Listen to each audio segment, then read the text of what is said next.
Alright guys, Quantum FT here, of course, coming back at you with another Apex Legends video. Let's get right into this arcade event grand soiree update and the patch notes behind it, which will actually be linked in the description down below.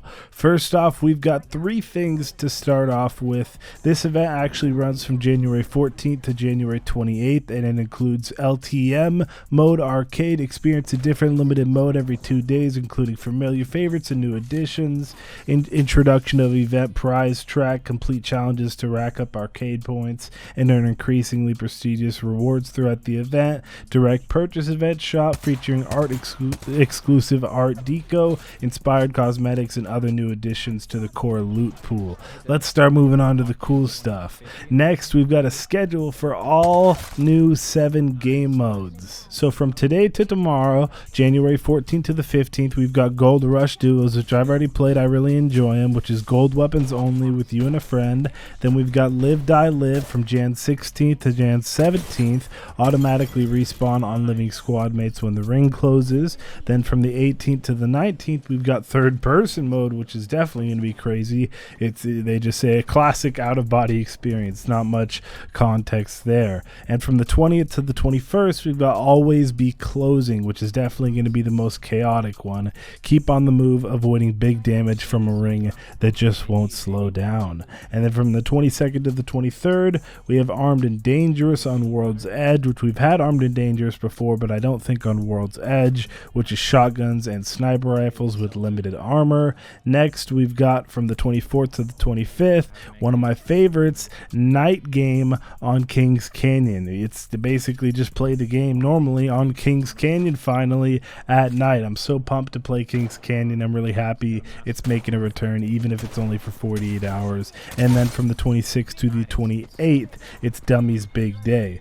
This game ain't gonna test itself. I got a feeling that they're gonna be throwing a lot of crazy stuff in there that they're willing to try out and see how the community responds. Now, as you can see, over 90% of people who watch my videos aren't subscribed, so if you guys are new, make sure to hit that sub button. Now you can see we've got a few bug fixes that I underlined. Made sure to underline the important ones. I won't bore you to death with all the other ones, but they fixed a bug where the trajectory line wouldn't appear when trying to aim ordnance, as in the trajectory when you throw an arc star or a thermite grenade occasionally wouldn't appear. So I'm really happy they fixed that. They also fixed the bug where a squad mate selects a character in Legend Select and the legend is not displaying the skin that is currently equipped by the player. I'm hyped about that one because that happens to me all the time and I want to see what skin they're rocking in the Legend Select. I just think that's really cool. On screen you can see the Legend bug fixes, which are really important to go over. So they fixed a bug where if anyone picks up gold shields while inside of the Gibraltar dome, they'll receive 63% faster healing when it should stay at 50,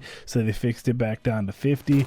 Fixed a couple bugs when Bloodhound's passive skill, players could not see timers when looking at enemy tracks, aka clues, and tracks would expire 30 seconds sooner than expected. That's a huge fix for Bloodhound. Maybe even like that could be considered a buff, honestly, even though it was supposed to be in the game originally. They also fixed a bug where Wraith could take damage from the thermite grenade while using her tactical or ultimate abilities. They also fixed a visual bug for when Crypto first drops into the game. The drone UI reports that it is quote-unquote recharging as if it has been destroyed pre-drop, but progress does not complete. And lastly, they fixed for Watson's ultimate to prevent from being able to deploy an interceptor pylon through walls. Now finally on to what everybody is most interested in, the Legend nerfs and buffs, and as you can see, they're pretty crazy. So for Gibraltar, they changed his passive. They actually buffed his passive. Gibraltar revives squad mates faster while inside the dome shield. That's a huge buff to Gibraltar, which I'm honestly surprised by. As far as Wraith goes, you Wraith mains, I'm sorry. They removed the bonus speed into the void and dimensional rift at the same time. Wraith will now move at their combined movement speed when they are both activated. updated, and they increased the cooldown from Into the Void from 25 seconds to 35 seconds, which is also a huge nerf. Again, I'm sorry, Wraith mains, but for Crypto, they actually buffed him. They made drone and EMP improvements. The surveillance drone, like we've been talking about on our podcast, has increased the health from 1, which was super dumb in the beginning, to 30, which is way better. EMP also no longer affects friendly traps or deployables, and EMP no longer actually slows friendlies. Now, real quick, comment down below what platform you play Apex on. I'll be replying to all comments. I'm personally surprised Gibraltar got a buff, but I'm not surprised that Wraith got a nerf. Crypto definitely needed a buff, so that doesn't surprise me at all. Now, here's something that they kind of messed up on in this update and patch, is the extended energy mags. As you can see, it says change to energy mags, extended energy mags removed. Havoc mag size is 32 and Devotion mag size is 44. They said, we know that the removal of energy mag seems a bit odd, but it will make much more sense with the release of Season 4. It takes a while to make the bigger changes you see in the new season updates, and we generally make sure to filter out these changes from preceding mid-season updates. This time we made a mistake and shipped a change that wasn't intended to go live until Season 4, which is removing extended energy mags. So they've obviously got some crazy stuff planned for Season 4 and accidentally released the removal of extended energy mags. Now, last but definitely not least, we've got tournament mode. Now, as you can see, this feature is limited to approved partners. Listen to that, approved partners, and allows them to arrange private player matches, record live footage via game client spectators, and view match results.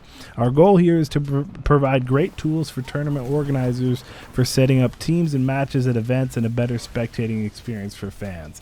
A+ for you guys, A+ to Respawn for that, making the overall competitive scene a lot better with the Apex $3 million tourneys coming up. That's obviously something that they needed to do.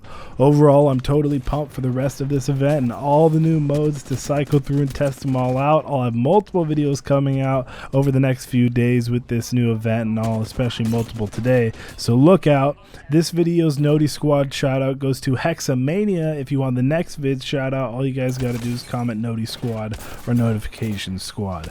If you're new, subscribe and turn your bells on to stay up to date on all things Apex Legends, as well as click that like button if you did enjoy the video. It's been Quantum FT or Caleb, and I'm out. Peace.